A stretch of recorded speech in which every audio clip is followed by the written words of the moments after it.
faltando era uma pessoa meio que para liderar, em termos de, não em termos de líder, que eu nunca fui líder nem nada, mas em termos assim, de algum preparo acadêmico que pudesse congregar.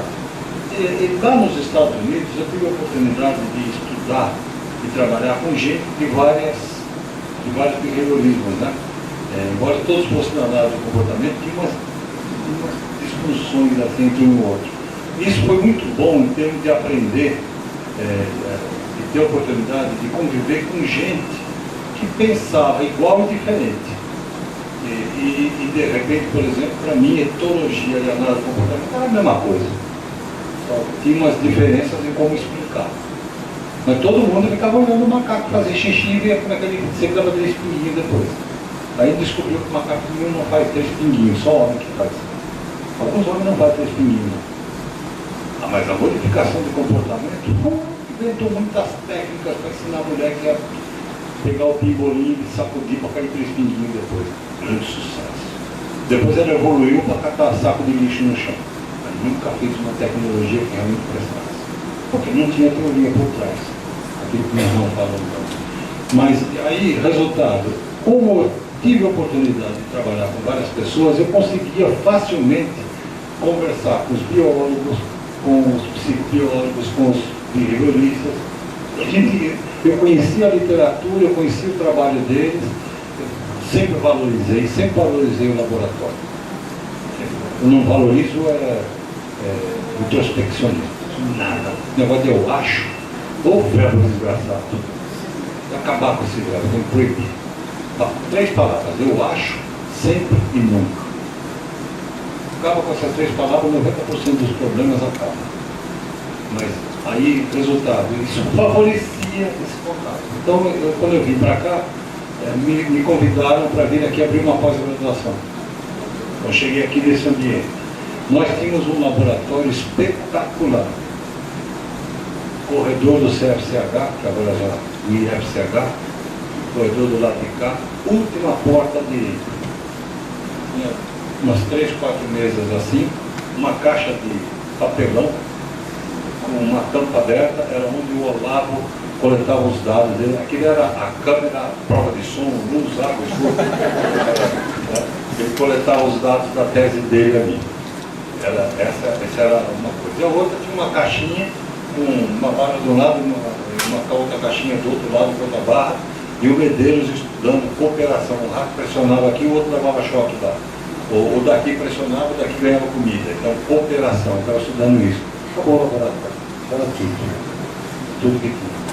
O Medeiros batalhando sozinho, o Olavo batalhando sozinho, tinha aqui o Alcides Gadotti, que era na área de psicofisiologia, tinha o Lee, estava numa área, na época ele trabalhava muito com testes. Tinha um equatoriano, Angel Marx Campo Verde, que trabalhava com psicologia do desenvolvimento, fazia um trabalho interessante. Ele comparava o desenvolvimento infantil aqui com o Marajó. Naquela época o Marajó era isolado. Então era espetacular, porque você tinha lá, fruto de uma cultura fechada, que ele descobriu, até os 12 anos de idade, tinha novidade com a molecada. Depois dos 12 anos, acabou. Então a molecada lá só evoluiu até os 12 anos. Depois dos 12 anos, eles eram adultos. E a molecada daqui, bom, pelo menos até os 18 eles são menores de idade, podem evoluir todas as técnicas que quiserem, todas as qualidades, inclusive nos assaltos. Mas, ou seja, tinha mais adolescência do que lá. E eles estavam pesquisando esse tipo de coisa. Tinha o Ivo, que o Liberal publicou um artigo sobre a UFPA está estudando uma coisa espetacular. Por que caranguejo anda de lá? Saiu no Liberal. Mas também nessa época saiu no Liberal coisas assim. Contrata-se engenheiros civis. Não se aceita formatos pela UFPA. E acabaram de cair um prédio aqui, Raimundo, ali na Doca. Raimundo Farias, não é? Então a história de dizer que nada muda, né? Continua. Aí nós tivemos que fazer um trabalho para justificar por que era importante estudar É que não é nem caranguejo, é aquele bichinho lá do mosqueiro, só tem uma pata. Sarará. É um caranguejinho. Siriá. Siriá. E o que é que o Ivo estava estudando era se a gente conseguia desenvolver procriação em cativeiro. Isso estava se tentando. E também fazer uma descrição etológica do bicho. Mas aí alguém com raiva do behaviorismo denunciou isso para o jornal, e o jornal topa tudo, né? Talvez o jornal foi na minha casa querendo ver minha onça. Eu queria saber, tinha 3 onças na minha casa, hoje só tem uma. Mas essa uma é humana. É uma onça preta brava que dói. Mas naquela época tinha 3 nanos, gatos onçais. Ele dava o nome dele. Bom, aí chegaram lá e eu falei, não, vocês entrarem aqui, senão não vai bala. Ninguém entra. Eu tenho documento, eu tenho autorização, eu tenho tudo. E eu tinha um documento do IBAMA autorizando a UFPA a ter essas onças. Aí, como a UFPA não tinha jaula, um campus avançado da UFPA, que a minha casa sempre foi um campus avançado da UFPA. Hoje, eu tenho equipamento lá em casa, hoje dá para montar um laboratório de psicologia, está tudo guardado. Tenho 7 caixas de esquina perfeitinhas lá, uma de 16 bairros. Tudo lá. Então, sempre foi um campus avançado. Os primeiros macacos que vieram aqui vieram doados de lá. E assim foi. Aí, resultado, vamos defender essa postura do Ivo e essa necessidade desse tipo de pesquisa. Começou assim. Não começou como behaviorismo, análise do comportamento, nem nada disso. Começou como, vamos agrupar as pessoas que estão aqui e tentar ver se nós conseguimos desenvolver um programa de pesquisa. Obviamente, como eu estava à frente disso, e eu sou skinneriano mesmo, serei e morrerei skinneriano. E mesmo que ele esteja errado, eu continuarei sendo, só que eu diria que ele está errado. Não tenho nenhum problema de dizer que ele errou completamente na análise do comportamento verbal. Furou completamente. O negócio de traduzir pressão a barra para a linguagem, frequência não importa no comportamento verbal. A primeira coisa importante já falha. Qual a importância disso? Em razão fixa é importante, mas em linguagem, vão me botar no hospital maluco. Então, mas a proposta dele causou impacto. No mínimo, transformou o Chomsky numa figura importante. Porque o Chomsky nunca seria nada se ele não tivesse dito Skinner falou besteira. Depois, o Chomsky se tornou-se espetacular porque passou a ser um defensor da natureza. E aí eu sou chomskiano, não skinneriano. Mas estando à frente com essa ideia, é claro que eu puxei a barra para análise tentar o comportamento. Primeiro, eu sabia muito disso, tinha milhões de dúvidas e tinha aqui um ambiente propício para isso, propício para desenvolver. Tinha Marquinhos não é dessa época não, Marquinhos é mais novo. Dessa época é o Grauber, é o Fada, a Marilissa, Solange, a Regina, toda dessa época, a Isabel. Olha a cor do cabelo que vocês vão saber. O meu, como é o nome daquela pintura? Compra ali, Imédia, Castanho Escuro. O próximo já vou começar a aliviar um pouco, fazer o castanho claro. Aí, o que aconteceu com aquele povo? A alta está nessa época, né? Não, pouco depois. A alta já depois. Você não pinta o cabelo. Bom, resultado. Esse pessoal estava ávido por aprender, ávido por produzir alguma coisa, e faltava só organizar. Em 1982, nós nos reunimos, eu cheguei em 80, março de 80. Em 82, conseguimos nos reunir, vamos montar uma pós-graduação. Curso de especialização em psicobiologia, proposta. 3 horas depois, como toda tradição de reunião de universidade, de seminário, é tudo igual. Em seminário, eu fui seminarista. Em seminário se faz reunião para marcar a próxima. Aqui também. Aqui eu passei 30 anos indo para a reunião do Conselho Universitário para marcar a próxima. E nunca se resolvia nada. Essa proposta do vestibular ser o Enem, eu estava na reitoria em 1997, quando nós fizemos essa proposta. Demorou todo esse tempo. Por quê? Simplesmente é um absurdo que se gasta para fazer um vestibular daqui, 4 milhões de reais. E o Enem é de graça. A universidade ganha sem isso. Usa o dinheiro para laboratório, para o RU, para dar o que em vez de usar para dizer não para os outros, não tem vaga, quando tem. Bom, aí resultado. Depois de 3 horas, chegamos à conclusão que nós não conseguimos entrar em acordo no nome da pós-graduação. O programa estava todo mundo de acordo, mas o título não. Terminou a gente mandando todo mundo a merda um ao outro. Foi assim mesmo. Uma cadeira foi quebrada. Comportamento adjuntivo às vezes é agressivo. Então, uma cadeira foi quebrada e chegamos à conclusão que era melhor adiar a reunião para outro dia. Nesse meio termo, o Emílio Rives veio aqui.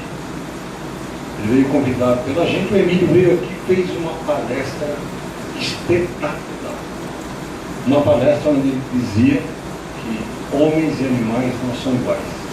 E eu sempre acreditei, sempre defendi que são. Que o problema era quantitativo e não qualitativo. E ele, na palestra, ele diz assim: pega hidrogênio, pega oxigênio e pega fogo. Pega o oxigênio e joga no fogo, o que acontece? Aumenta. Pega o hidrogênio e joga no fogo, o que acontece? Pega hidrogênio e oxigênio juntos, joga no fogo, apaga. H2O não é quantitativamente semelhante a H2 e O2. Quando juntam os dois, tem mudança qualitativa. Seres humanos são qualitativamente, do ponto de vista comportamental, estamos falando de comportamento, qualitativamente diferentes dos outros animais. Tem alguma coisa que acontece neles, cai uma corrente elétrica ali que transforma o H2 e o O2 em H2O, que produz algumas funções comportamentais típicas para eles. E o responsável por isso é o verbal, da linguagem. Como a psicologia não sabe estudar a linguagem, a gente continua achando que tudo é continuista. Mas quando a gente começa a ver, até na biologia, não é simplesmente um gene que juntou com outro gene e deu uma espécie diferente. Tem mais do que isso. Não é só evolução. Tem adaptação, tem combinação genética, tem mutação e tem seleção na época. Não é o mais forte que sobrevive. O que sobrevive é o mais adaptado para aquela situação. Você vê na antropologia, na história da humanidade, já houve homens de 2,5 metros de altura. E lá na ilha de Java tinha homens de 0,5 metro de altura. Homens, não anões. Pum, explodiu um vulcão, acabou a espécie. E nós, em algum momento, comemos quase todos os seres humanos que estavam vivendo na Europa. Quando o Homo sapiens subiu, ele comia carne. Coitado dos homens que estavam lá. Não sei se chegamos a cruzar com algum. Hoje dizem que parece que encontraram um esqueleto em Portugal. Como em Portugal a gente tem que tomar cuidado. Encontraram um esqueleto que teria resquícios genéticos dos dois. Bom, o que eu quero dizer para vocês? Que com a vinda do Rives, abriu-se uma perspectiva diferente de organizar o trabalho interdisciplinar. O único jeito de poder entender aquilo era se conseguisse fazer um trabalho interdisciplinar. Nós tínhamos biólogos, psicobiólogos, psicólogos em várias visões trabalhando junto e faltava alguma coisa para fazer a gente se organizar. Aí o Rives me convidou para ir para o México. Não tinha divorciado, mas me mandei. Fui para o México, passei 3 anos no México e lá no México é que foi criado tudo. Como eu não estava presente, eu não tinha como brigar. E não tinha como eles também discordarem. Porque, como diz o Marquinho, o correio demorava. Para mandar uma carta do México para cá de avião, e de volta, era 15 dias no mínimo. Até 15 dias os ânimos já esfriaram, as pessoas já pensaram. E aí, de lá, eu fui trabalhar num programa, numa unidade, chama Unidade de Investigação Interdisciplinar, UITS, lá na Universidade do México, que tinha um programa de pós-graduação chamava-se Teoria e Investigação da Conduta. Por acaso, um nome meio comum aqui, né? Certas coincidências que a gente não sabe como, né? Se amanhã eu bato as botas e ninguém diz que eu estive no México, copiei e mandei um Ctrl+V para cá, vão dizer que aqui se inventou isso. Mentira. Isso foi copiado do programa que tinha lá no México, do qual o Rives era o coordenador. E o Rives dizia o quê? Nós precisamos investigar na psicologia a partir de posturas teóricas. Toda teoria tem algo que serve, e todo dado tem algo que serve. A gente precisa fazer o trabalho do cunho, gerar uma revolução. Nós estamos cheios de formiguinhas, produzindo. Mas está faltando um Einstein que sintetiza e joga uma coisa nova. Então a gente tem que começar. Isso não vai, a gente pode deixar acontecer ao acaso ou podemos produzir gente assim. Então a proposta lá era essa. Você estudava como se teoriza, como se investiga e como as coisas têm que ser articuladas. Pô, aquilo pareceu ideal. Por quê? A gente pegava um programa daquele e poderíamos colocar dentro de um programa desse qualquer pessoa com qualquer formação de psicologia, que se comprometesse não a defender um ato de fé, mas a defender uma postura teórica e a investigação. Então nós podíamos ter um psicanalista no programa, desde que ele aceitasse que a mente é estudada através do comportamento. Porque se ele quisesse só estudar a mente, vai para outro lugar, não seria aqui. Mas nós também podíamos ter um rigorista radical, dos piores possíveis, que pudesse só ter comportamento. E aí ele, o psicanalista, pegava esse dado e interpretaria do jeito dele. Quem vai ganhar? Vai ganhar aquela teoria que for mais útil em gerar novos conhecimentos, em gerar principalmente o quê? Novas perguntas. O que interessa, tem uma propaganda na televisão, né? O que interessa não são as respostas. A hora que a gente descobre a resposta, a pesquisa perde a graça. Quem gosta disso é aplicador, tecnólogo. Eles vão, mas para um pesquisador de pesquisa básica, vai acontecer isso, mata esse macaco, pega outro. Macaco não se pode matar, né? Mas rato, coitado, tem um ataque cardíaco. Então, muda outra pergunta. O próprio Butler, o dia que você encontrar uma coisa diferente, Skinner, o dia que você encontrar uma coisa diferente, abandona o que você está fazendo e vai pesquisar a novidade. Porque na pergunta que está o grande desafio, não é na resposta. E isso, por exemplo, me atrapalhou muito a vida toda.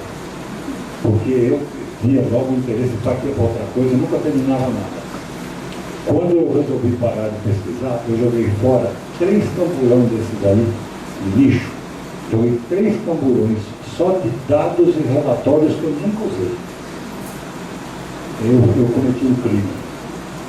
Porque hoje eu fico lembrando que eu joguei fora, falo, poxa, olha, seria interessante para outra pessoa. Seria interessante. Esse cara está fazendo o que eu já fiz, só que eu não publiquei. Eu errei. Não sigo esse exemplo. Mas também não é essa desgraça de que eu publico ou morre. Publisher pede é coisa americana, aqui a gente pede. Aí, resultado, aquele ambiente lá no México propiciou que eu fizesse uma proposta para quem estava aqui que poderia unir o grupo. Como eu estava longe, era difícil de discordar. E eu sempre tive uma característica na minha vida. Eu sempre usei o que eu sabia. Eu sabia a análise do comportamento. Controle e previsão. Eu sempre usei isso. Não tinha negócio de ser espontâneo, não. Espontaneidade de dirigir. Tem que rir na hora certa, ficar bravo na hora certa, conhecer as falhas do Marquinhos para poder controlar, conhecer as minhas para a hora que o Marquinhos tentar me controlar, fazer o contra-condicionamento. Eu sempre apliquei o que eu sabia, mas sempre eu levei em conta que Jesus pode não ter feito porra nenhuma, mas amar o próximo como nós mesmos torna a vida mais fácil, torna a vida mais saborosa. Principalmente se o próximo for uma mulher. Eu sempre tive esse problema também. Não leva. Mas, resultado, de lá dava para fazer isso, dava para articular. E o Grau, que está aqui agora, foi culpado nisso, teve muita culpa. Largou a psicologia industrial, a psicologia organizacional, que você trabalha, né? Trabalhava na época, e veio para coisa séria. veio ser behaviorista. E ajudou muito nessa articulação. Era o Grau, era o Medeiros, era o Olavo, e era o Jorge, era o Álvaro, esse pessoal. E aí conseguimos, por exemplo, superar uma briga que tinha havido, que esse capítulo a gente pula, mas quando que quebrou uma cadeira, não foi à toa. Foi os velhos contra os novos. Os velhos eram o Fada, o Ivo e o Vivaldo. E os novos eram o resto.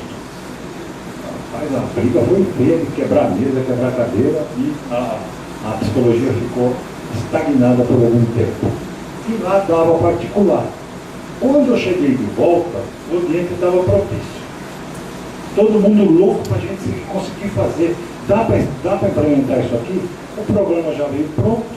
Eu sentei com o Rips lá e falei, Rips, me ajuda a fazer isso. Aí o Rips, vocês não têm um professor de teoria. Então vocês vão ter que dar um jeito de fazer o seminário de teoria juntando o que cada um sabe para poder ofertar a formação da importância da teoria. E pesquisa, vocês são melhor que nós. Guiando, mas não somos. Nós só somos, talvez a gente perca, talvez, os americanos. Por quantidade. Porque publica um artigo aqui, nos Estados Unidos eu ponho minha linha de produção no laboratório, no mesmo dia trabalhar em cima daquilo. Quando o Marquinhos publicar o segundo artigo, eu já tenho 50 em cima daquilo que ele escreveu e ele já se torna irrelevante. Só publiquem o primeiro quando o segundo estiver pronto. Não publiquem antes, porque senão eu pego a minha turma. Eu boto 20 pessoas fazendo pesquisa em cima daquilo. Com todo equipamento, com tudo de bom. Ele não cria rápido, ele compra rápido pelo correio, ele vem do jeito que você quer. O peso tudo igualzinho, da cor, patogênio frio, patogênio não frio, do jeito que você quer. Você compra pouco, você compra tudo assim. Só acabaram com os macacos. Então, é impossível competir. Mas em termos, por exemplo, de criatividade, de produtividade, não ficamos abaixo, não. Não ficamos mesmo. Não temos as oportunidades que eles têm. Eu passei minha vida inteira, a vida inteirinha, lutando para arrumar verba para montar isso aí. O dia que eu consegui uma verba do CNPq, montei, esqueci de fazer licitação para contratar a empresa. Paguei tudo, depois o CNPq fez uma auditoria e eu tive que devolver o dinheiro todo do CNPq do meu bolso. Então, tudo que eu fiz na vida eu não tive um tostão, nem do governo, nem de ninguém. Recebi da FADESP. A FADESP ajudou muito. Mas esses órgãos, se vocês receberem não, lembra do FESTA. O FESTA dizia o seguinte: financiamento é uma razão variável. É um sim para 2.000 não, em média. Agora, se você não emitir os 2.000 não, o sim não vai vir. Então tem que mandar. Não. O ruim é quando eles dizem aprovado, mas não tem recurso. Que aí não é nem sim nem não, mas pelo contrário. Aí é fogo, você não sabe se o que você fez é bom, ou se o que os outros estão fazendo é muito melhor. Aí você perde um tempo lascado. Aí você desanima, fala, como é que eu vou melhorar para ganhar dele? Não tem como, pô. Mas isso é terrível. Esse negócio de cima do muro é horroroso. O que acontece então? Nesse ambiente criado nesse momento, é que deu para eu pegar e começar. Quer que eu faça outra pergunta? Quer que eu diga?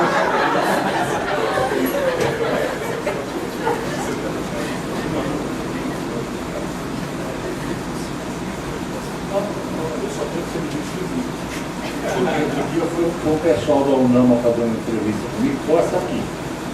E eu olhei para eles assim, falei, vocês sabem o que é psicologia? Não, nós estamos no primeiro semestre.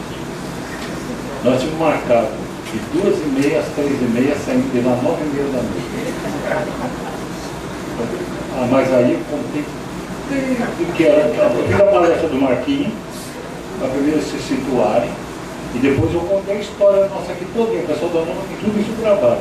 Eu avisei, dei até o contato deles para tentar entrar em contato, eles gravaram. Acho que eu falei até umas coisas lá que não devia ter falado. Mas deixa para lá, eu não mudo o que eu falei. Mas se eu não souber a hora de terminar, vocês só saem daqui até 9 da noite. 15 minutos. A segunda pergunta tem a ver com isso que o senhor colocou, né? Falando de alunos também no primeiro semestre.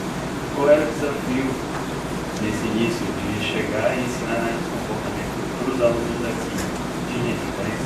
Não. Primeira coisa que eu me dei conta aqui logo, os alunos daqui eram semelhantes aos alunos da USP. Não tinha diferença. Segundo, o currículo daqui era muito semelhante ao currículo de Ribeirão Preto. Por quê? Porque o currículo daqui tinha sido montado pelo Ivo, pelo Rivaldo, pelo pessoal, com uma experiência de Brasília, onde eles estudaram. O currículo de Ribeirão Preto, de Campinas ou de São Paulo foram em cima de quem? Da Carolina Bolle, da Maria Amélia, desse pessoal que aprendeu isso em Brasília com o Quebra. Inclusive, todos tinham PGE, em passos. Esse negócio de fundamentos que vocês fazem, os passinhos, isso é mais velho do que... Isso começou em 1962 em Brasília com o Keller e o Gilman, o Sherman. Começou lá. E daí se expandiu. Isso foi para Londrina, começou para lá. Foi para Campinas, quando o Luiz Otávio foi para lá. Foi para São Carlos, quando o pessoal foi para São Carlos. Foi para São Paulo com a Carolina e esse pessoal. Veio para cá com o Ivo, com o Vivaldo, que montaram um currículo aqui, que o pessoal disse que é uma psicologia behaviorista. Não é. Se fosse, eu não estava nem aqui para falar para vocês, estava tranquilo. Não é. 33% era. 67% era carga horária para as outras psicologias. Agora, se a gente era mais fanático, mais envolvido, nós vivíamos aqui dentro. Nós vivíamos aqui dentro. Já os outros, das outros departamentos, não. Tanto que na hora de dividir o departamento, uma moleza, né? A gente foi para a reunião, contou, opa, nós somos maioria. Quero propor isso aqui, pedir dispensa de interstício e votar agora. Aprovar. Vai aprovar. Aprovar a criação do departamento de psicologia. Então foi um golpe. A gente esperou a hora da reunião, a gente já sabia. Vai vir os 16 behavioristas vão vir, e dos outros vai vir os 4, 5. Pá, fizemos um acordo que ninguém falava nada, só eu falava. Aí todo mundo ficou quieto. Tem alguém contra? Não, não tem ninguém contra. Aí, bora votar agora. Foi 13 a 7, uma coisa assim, a votação. Aí, vamos usar a psicologia. Ei, isso aí vai transformar esse negócio em algo inviável. Tem que formar mais 2 departamentos. Dá para mandar a ata dessa reunião amanhã? Dá. Vamos passar a noite fazendo a divisão dos outros departamentos? Vamos. Passei a noite junto com a Liana, com a Evenice, com esse pessoal, montando outros 2 departamentos. Departamento de Psicologia Social Escolar e Departamento de Psicologia Clínica. Faz uma reunião no dia seguinte. Reunião extraordinária. Está todo mundo de acordo. O meu voto vale 13. Está todo mundo de acordo. Quem é a favor da divisão? Ganharam de 20 a 0. Porque nós votamos a favor deles também. Nosso foi 13 a 7. O deles foi 20 a 0. Mais ou menos isso. Mas aí saiu uma proposta de 3 departamentos que era para ser um instituto de psicologia. Qual era a ideia? Fazia 3 departamentos, o próximo passo um instituto. Já estava tudo já acertado com o reitor. O reitor era o Lourenço, que queria investir na gente. Estava tudo acertado. Aí começou problemas outros. Quais eram os problemas outros? Era problema de vaga, problema de titulação. Aí o jeito era mandar os outros fazerem pós-graduação. quando eu fui para a diretoria do CFCH, o objetivo era esse, fazer os outros crescerem também. E acho que hoje a coisa está mais igualitária, né? E está caminhando. O negócio não vai parar no que está, não. Isso aqui não vai mudar muito. Nos próximos 10 anos isso muda, pode acreditar. Mas o que acontece, então? Chego aqui, encontro esse ambiente, o currículo apropriado. A primeira disciplina que eu dei foi PGE1. Foi a Olívia, foi minha aluna, no primeiro ano, PGE3, não? PGE3. A Olívia foi minha aluna, a Isabel, a Solange, a Regina, e eu quase mato eles. Porque a minha estratégia era quase tão perigosa quanto a do Marquinhos. Eu socava 0, e no fim eu falava assim, quem quer passar? Pronto, passa. Como? Refaz o seu trabalho, me entrega sem nenhum erro. Refaz, tipo passo, refaz. Quando já não tinha nenhum erro, nota 10. Pronto, eu só dava 0 e 10. Não tinha outra nota. Que é o fundamento. Você vai operar aquela Angelina Jolie tirou os peitos, né? Você vai tirar seu peito com um médico que seja cirurgião de próstata? Por quê? Porque não está habilitado, né? Você vai cair na mão de um psicólogo que se formou com 7.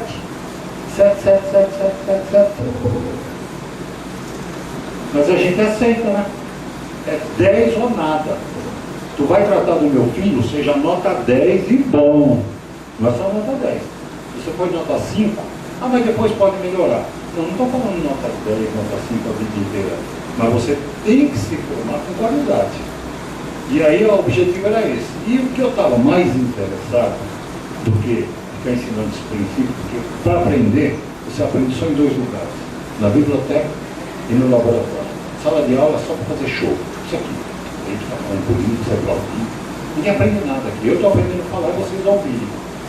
Belo artigo publicado na modificação do comportamento.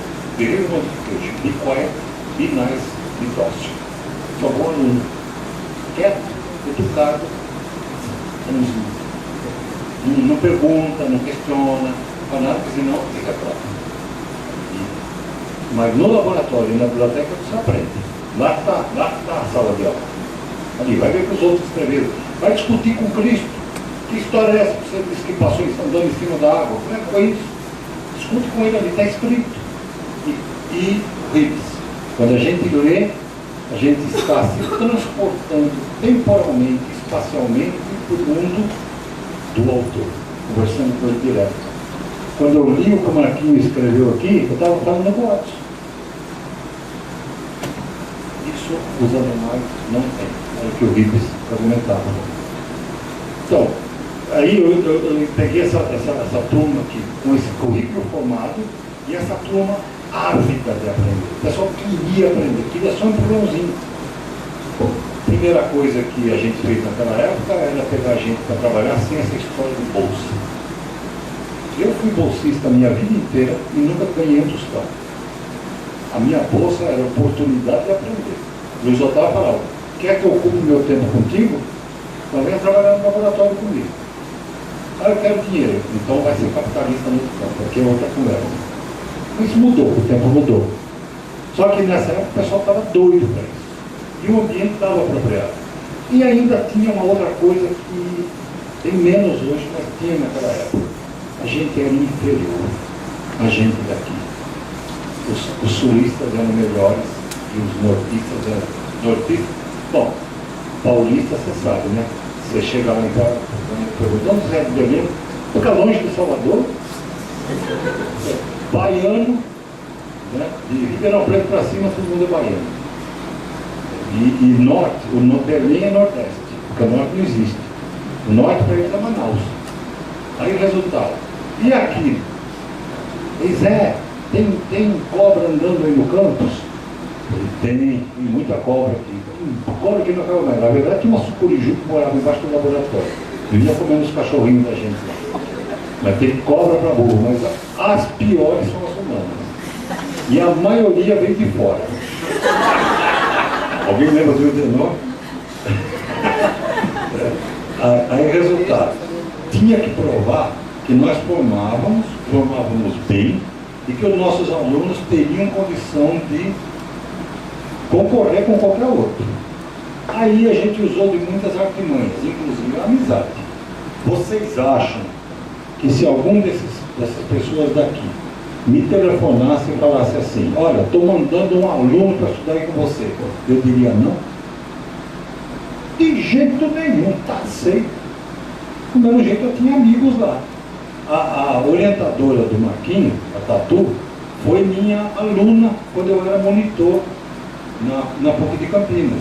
Eu era do 4º ano, ela era do 2º, ela era da turma da minha esposa. Sempre foi bonita da turma, muito bonita. Aliás, curso de psicologia é um lavabo quando a gente vai andar pelo campus. Você cai no curso de psicologia, fala, onde eu estou? Concurso de Miss Universo. Tem gente bem alimentada, bem bonita. Tem outras áreas que é um pouco problemáticas. Eu quero que vocês forem concorrer a algum posto aqui na universidade, vai fazer campanha, vocês vão lembrar do que eu estou falando. Mas, resultado, tínhamos que provar isso. Aí nós começamos, manda isso para lá, manda isso para lá, manda isso para lá, e pasmem. Não sei se eu vou falar besteira, mas até recentemente a USP não tinha nenhum problema em aceitar alunos nossos. Inclusive a ponto de, entre esse e esse, preferir o nosso.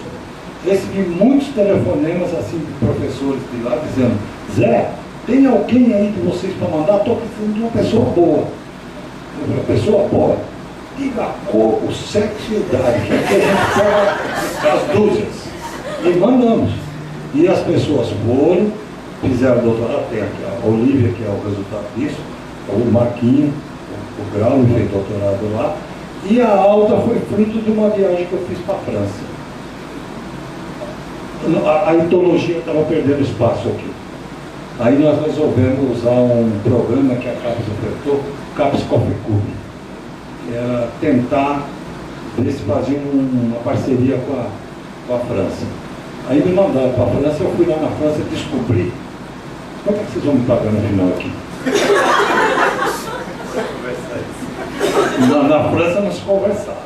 Eu dei uma palestra lá só falando papagaice, contando para eles como era a Amazônia. Aí quando terminou, me deram um envelope.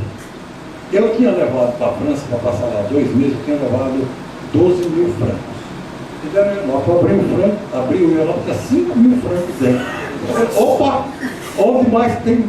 Então, quem receber na Amazônia, eu posso fazer. Aí eu fiz palestra em Paris, em Toulouse, em Rennes, em Bourbon, em Marseille, onde tinha gente, eu fui lá contar. E fiz uma propaganda danada de nós aqui. E o Campan, o Raymond Campan, de Toulouse, ficou apaixonado pelas mentiras que eu contei.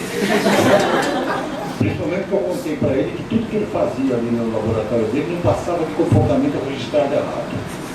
Você chama isso aí de neuro, eu te falo, o neuro é invenção, você está vendo o comportamento. Ele fazia cirurgia em funil. Era um espetáculo, o Campan é um espetáculo. Aí nessa altura eu falei, Campan, tem que mandar alguém de lá para estudar aqui. Ele falou, quantos você quer mandar? Uns 3. Pode mandar que nós vamos aceitar. Cheguei aqui, propus, a doida da aula aceitou. Foi embora, passou uns 4 anos lá, voltou. Ela não foi para a USP, mas foi para lá fruto disso. Isso está faltando aqui, Marquinhos. Esse tipo de coisa tem que voltar a ser feito. Tem que voltar. Tem que ficar brigando aí com o outro por causa de número de publicação. Vamos atrás dessas outras coisas, porque daqui a pouco a gente cai fora e tem que ter alguém no lugar. Senão o terrorismo acaba aqui. Só existe hoje aqui.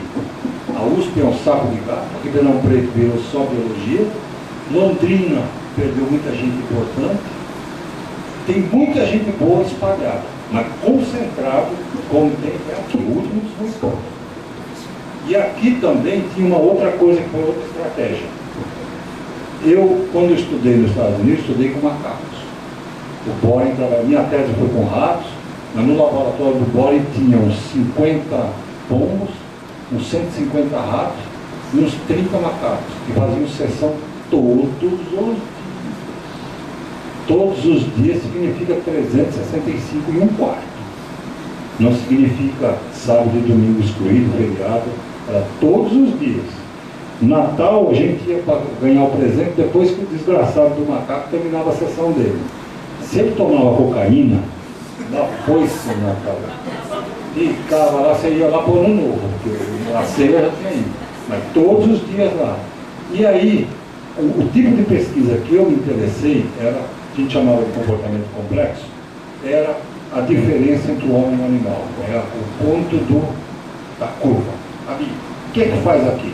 Só tem um jeito, não tem como eu transformar a gente em macaco. Então eu vou tentar transformar o macaco em gente. Vamos ver se a gente consegue usar o modelo do macaco, fazendo experimentos comparativos com gente, com macaco, para ver se as curvas, se as funções que a gente obtém são semelhantes. Se as funções são semelhantes, já temos alguma indicação. E se acontecer alguma coisa, melhor ainda. Eu não tenho nenhuma dúvida de dizer que o Higgs está errado. Mas eu tenho absoluta certeza que ele está certo. Enquanto não houver linguagem, ou seja, comportamento socialmente definido, não biologicamente. Isso aqui é telefone, ou isso aqui é phone. Isso aqui é cup ou copo. Isso é um plástico com água dentro. Isso é water ou água. Biologicamente não é nem water nem água. Biologicamente é o quê? Um líquido, espero que incolor, inodoro, em ciclo de gelatina, espero, todo o Guamá está meio perigoso, mas o social definimos, copo de água, glass of water. Isso não é biológico. Enquanto os animais não tivermos como isso ser desenvolvido, eles não vão conseguir dar o passo para as funções comportamentais que requerem isso. Quantos de vocês já foram ver as pirâmides do Egito? Ninguém. Mas viram foto. Tá? Viram foto das pirâmides do México. Tá? Quantos de vocês conhecem mamei, sem ser o verbo? Substantivo. Mamei, porque mamar, desde o Freud, a gente tem que mamar, senão fica maluco depois. O substantivo, mamei. Ninguém sabe. Imagina um cupuaçu que dentro é alaranjado. Pronto, você já sabe o que é mamei. E a árvore é parecida com a do cupuaçu e cresce no México inteirinho. Vocês já sabem o que é mamei, sem ter experimentado. Essa função só é possível tendo a linguagem ou a equivalência. Vamos tentar ver se a equivalência se chega a isso. Maneiras de estudar. Então, essa pergunta, todas essas outras coisas que se estuda aqui desde aquela época, derivaram disso, vieram disso daí. Só foi possível porque tinha gente boa, tinha um currículo bom, tinha um pessoal ávido por aprender. E um pessoal que resolveu acreditar, topou. Nós chegamos a ter 50 bolsistas no laboratório. E era mais do que a gente dava conta. Mas criou essa tradição. Qual foi o trabalho que a gente teve? Foi simplesmente motivar todo mundo para isso, tanto professores quanto alunos, quanto a própria administração. A administração da UFPA sempre acreditou na psicologia experimental. Não sei se hoje ainda acredita, mas sempre acreditou. E não é à toa que o pessoal da psicologia experimental sempre esteve envolvido, né, em tudo. A DUFPA, reitoria, etc. Querem uma previsão? Emmanuel vai ser reitor. Eu disse isso há 8 anos atrás. Não estou dizendo agora. Há 8 anos. Aliás, eu disse há 12 anos atrás. Eu disse em 97. Inclusive, eu disse para ele: não é hora de você concorrer agora. Agora é hora de você criar um nome. Depois você concorre. Olavo quase foi reitor. E eu nunca quis ser, porque eu não sabia nem o nome da mulher do governador. Como é que você é reitor de uma universidade? Que eu não sei o nome da mulher do governador do estado. Eu não tenho essa cultura. Ordem tu. A gente cria cultura e cai fora, senão a gente estraga. É o Fraser, lembra? Vocês já leram Ordem tu? Leiam lá. O Fraser dizendo: eu fiz tudo isso, mas eu tenho que sair porque eu não sou fruto disso. Se eu ficar aqui, eu vou destruir, vou fazer ficar igual a minha cultura anterior. Vocês vão virar paulista se eu ficar aqui. E o que eu aprendi logo aqui é que paulista sem pau só é mista.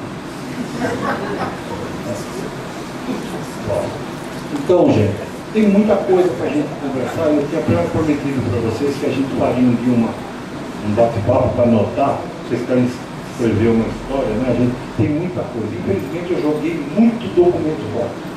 Há pouco tempo atrás, eu abri uma caixa lá em casa, estava perdida de cupim. E dentro da caixa estava a criação do DPE, a criação da especialização, a criação do mestrado, os 7 primeiros projetos de pesquisa que a gente começou tudo, investigações psicobiológicas em primatas da Amazônia, o programa de pesquisa médico-biológica em primatas da Amazônia, eu fiz junto com o e depois a divisão disso daí nos outros, que depois, cara, programa de pesquisa em aprendizagem humana, aprendizagem animal, etologia e ecologia e comportamento. Que é tudo isso, ó, o Cupim comeu tudo. A Amazônia, como é que é? Tu eres pó e a pólvora da o Cupim pegou o que era dele. A madeira que nós cortamos, escrevemos no papel, ele foi lá e comeu. Mas estava tudo isso documentado, eu tinha guardado todos os processos. Mas muita coisa ainda lembro, seria interessante. E eu queria só terminar dizendo para vocês o seguinte. Houve uma pessoa que passou aqui que foi fundamental para o nosso entusiasmo e para a gente seguir. E que muita gente não lembra mais. O Bergman. O professor Robert Bergman, infelizmente, morreu aqui. Estava datilografando na casa dele o projeto que hoje é o Centro Nacional de Primatas, que era para ser nosso. O Bergman estava fazendo isso, teve um ataque cardíaco e morreu em cima da máquina de escrever. O Bergman foi quem incentivou a gente a lutar e a acreditar que dava. O Bergman tinha sido professor de Colômbia, professor de Brasília, professor lá da Universidade Americana em Israel, e veio para cá porque era o mestre do Ivo e do Vivaldo. E veio para cá, era como se nós tivéssemos, bom, foi aluno do Skinner, foi colega desse pessoal todinho, e veio para cá como se a gente estivesse estudando com o Skinner diretamente. E nos apoiou. Ele foi enterrado aqui, depois a família levou o corpo para o sul, acho que está em Curitiba, se não me engano. Brasília, é Brasília o corpo dele. Mas o Bergman dizia uma coisa: ei, gente, vocês não são um povo de muita fé? O céu é o limite. Não para. Eu terminaria dizendo para vocês: vocês estão cheios de profetas aqui, cheios de futuros profetas e cheios do mesmo entusiasmo que a turma tinha em 1980. Não parem. Vão em frente, briguem pelo que vocês acreditam. Vale a pena? Vale. Se eu não tivesse feito isso, Alda não estava aqui, Marquinhos não estava aqui, o Grau estava em Barcarena, cuidando do departamento pessoal, a Olinda não estava aqui. Esse foi o meu mérito. Se tive algum mérito, foi só esse. O outro mérito foi pegar um pouquinho do que eu herdei do meu pai e da minha mãe, que chamam de inteligência, isso? Sei lá, algo assim. Não perde oportunidade. Pega e aproveita. Vai em frente. Eu nunca deixei passar uma oportunidade. Acho que vocês não devem também. Foi uma honra ter trabalhado aqui. Foi uma honra muito maior ter trabalhado com as pessoas daqui. E uma honra maior ainda ter 2 filhos paraenses. Que eu prometi para os meus filhos que toda vez que eu falasse em público, eu não ia deixar de dizer Yuri Maioria.